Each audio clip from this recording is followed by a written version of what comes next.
Greetings. It is a pleasure to address the gathering at the Belarus State Economic University. My name is Kaushik Lode, and today we're going to talk about something very interesting. How can we be more lazy? So let's start things off by looking at a lazy person.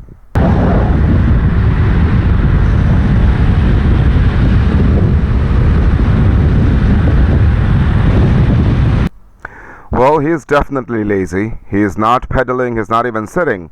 But notice something? He's winning. Finding the path with least resistance and highest efficiency is the way to success. The desire to be lazy, or more accurately, the desire to be more efficient, can be a powerful driver for innovation. This desire has led to the development of new technologies and products that have revolutionized the way we live and work. So how far can our search to be lazy take us? Well, according to the Kardashev scale, all the way to the stars, black holes, white holes, even parallel dimensions. Let's take a look at what the future can potentially be like. The most efficient and realistic means of obtaining energy would then be to take it from nearby stars. Freeman Dyson, a theoretical physicist and contemporary of Albert Einstein, originated the concept of an artificial structure called a Dyson sphere. He conjectured that, as civilization developed, it would ultimately become capable of obtaining energy from nearby stars. One means of doing so would be to use a so-called Dyson sphere, a sort of shell built around a star. A Dyson sphere could be used to obtain most of the energy released by the star it covers. However, it would be inefficient and unrealistic to completely cover a star with such a sphere, and other structures have been proposed as being more realistic, such as a Dyson ring installed around a star, or a Dyson swarm consisting of multiple Dyson rings. Well, this is a type 2 civilization. There's type 3, 4, 5, 6, and 7, which we can never reach. And at each stage, we progress our own humanity and eventually become beings of pure energy without any corporeal being. That is one path to the future that we can take. But there could be another path also. We have to manage our progress, and more importantly, our priorities. The progression of laziness/innovation thus far has been: we invented the wheel for basic mechanical advantage, pulleys and gears which were non-powered, engines and motors which were powered, calculators and computers for the ability to process complex information, simulate and predict outcomes. And now we're at the age of neural networks or artificial intelligence, which have the power to decide for us. So what is intelligence?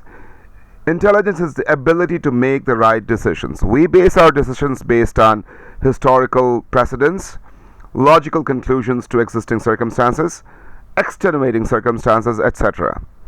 And we assign orders of importance, weights, and bias to the different points which cumulatively lead to the decision being made.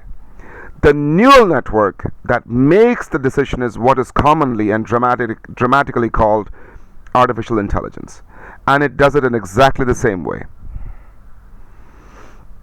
Let us take a very simple building block of the neural network. Simple decision. 0 equal to no, 1 equal to yes. That's it. And that can be accomplished by a sigmoid transfer function. I have listed 3 common sigmoid transfer functions here. And if you look at the table, the logistic function, between the values of minus infinity to infinity, it changes from 0 to 1. 0 meaning no, 1 meaning yes. And let us take an example of how this can be used to form artificial intelligence decision making. So let us assume that we have these cancer diagnosis from a tumor situation. If the tumor is 1.84 centimeters, it is likely not cancerous, it is not spreading. If it is 4.3 centimeters, then it is spreading, and there's danger over there. The normal distributions are shown on the left-hand side figure. Now, if we were to transliterate these normal distributions into a sigmoid transfer function, then we get the decision-making capability, 0 meaning no cancer, 1 meaning yes cancer, and you see the curve over there. But isn't this too simplistic? What if the size of the tumor is between the two distributions we have shown? What if the tumor size is small, but the patient is high risk due to his age, genetics, environment, etc.? Life as we know it is not linear. So how can we model our decisions based on a simple linear scale? That's why we have nonlinearity. If you look at the two figures out there, life doesn't give you two very clear, distinct compartments. There's always bleed over. It's a nonlinear boundary. And sigmoid transfer functions, such as the logistic function, the arctangent, hyperbolic tangent functions, were used, and today ReLU functions and its variants are very popular. Rectified linear units. And all these are called activation functions, and they add a level of non-linearity to your decision-making process, just like in biological neural networks. So let us take a very simple, very basic neural network which can be used to make some decisions. So you have the input coming in and then the output at C, and in between you have the hidden layers. We have two hidden layers here, H1 and H2. And each of them, H1 for example, has W for weight, B for bias, and G, which is the activation function, which gives it a level of non-linearity. This is a two-layer neural network. And the more layers you add to it, the more robust your network becomes. It can handle more different exceptions. It can handle more different circumstances. I think you get the idea. But to make your network to be actually effective, you have to spend some time teaching it. And that is called machine learning. It is the process of teaching the program to learn and act without being explicitly programmed.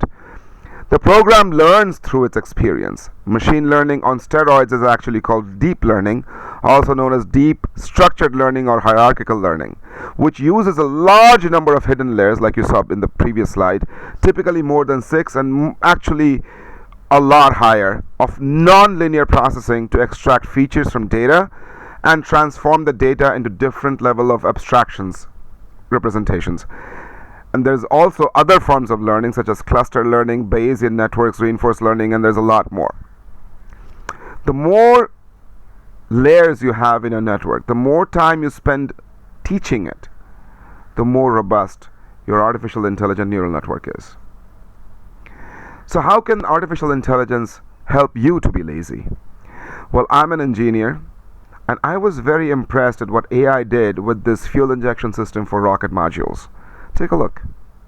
Because it saves engineers a ton of time. Using computer code and algorithms to design parts like this is extremely beneficial. For example, on this part we have 6 combustion chambers. Each one of these ports is a coaxial swirl injector element. And if you look closely, the injector elements closer to the center have a bigger diameter, which gives them the optimal mixing ratio. And they can do that because they're further away from the chamber wall, so they don't run the risk of burning up the chamber wall. Now, traditionally, engineers wouldn't take the time to go through and optimize these because it would take them forever. But using algorithms, the engineer can easily optimize the mixing ratio of these ports, and they can do it quickly and efficiently.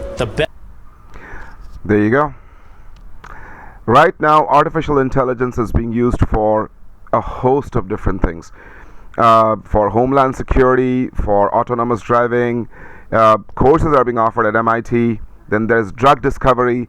Anytime you introduce a new drug, there is clinical trials. There's a lot of the safety features that have to be investigated. It takes 12 plus years, $2.8 billion, etc. But then AI, through its processes, can reduce the cost and time by 70%. Not to mention, it is mixing different combinations of drugs and different biological processes and actually inventing new things, inventing new therapies.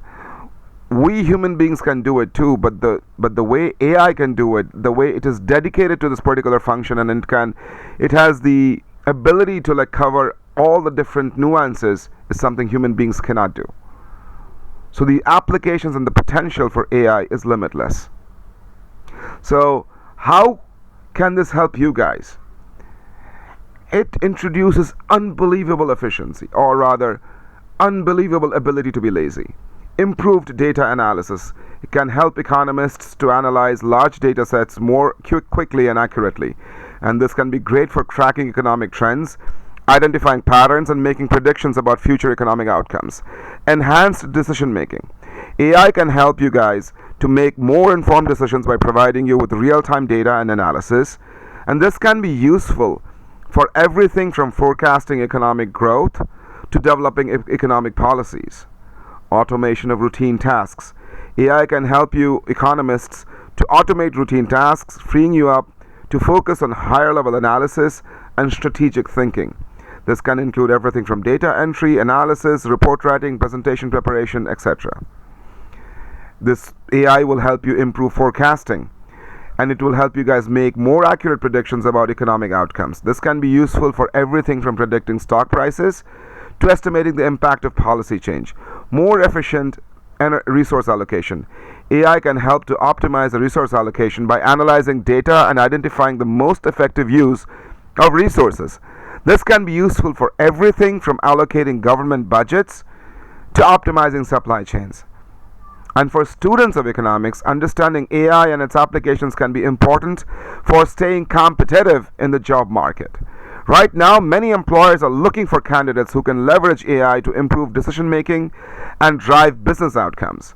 Additionally, knowledge of AI can be useful for pursuing careers in fields like data analysis, economic consulting, and policy development.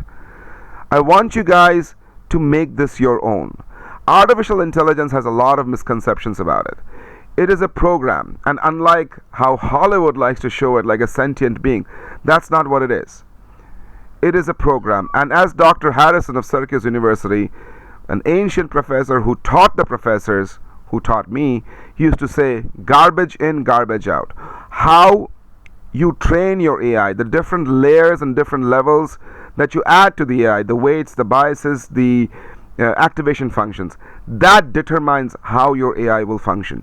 It is not just the engineer who makes the AI, but also people like you who are going to be actively using it. You are going to be training the AI to give you the optimal functionality, and you develop the efficiency in it. Your horizons expand exponentially then. Be a fast adopter, because this is disruptive technology, and whereas it started quite a few decades ago, it is now that it is really gearing up to go places. This is the technology which will take us from the 0.72 level that we are in right now to maybe at least a level 1 civilization in the Kardashev scale that we saw earlier. I hear babies crying, I watch them grow, they'll learn much more than I'll ever know. I watch them grow, they will learn much more than I will ever know. Right now, today, I might be introducing this idea to a lot of you guys. You guys may be hearing it for the first time, some of you. But I'm pretty sure that you guys are going to know a lot more about this than I will ever know. Because you are the next generation and you will take the world forward. And I know you guys will do a great job. I believe in you. So thank you so much. That's my time. And that's my son, Thor. We wish all of you success, innovation, and a very happy, lazy life. This is Kaushik Lode, signing out. Adios.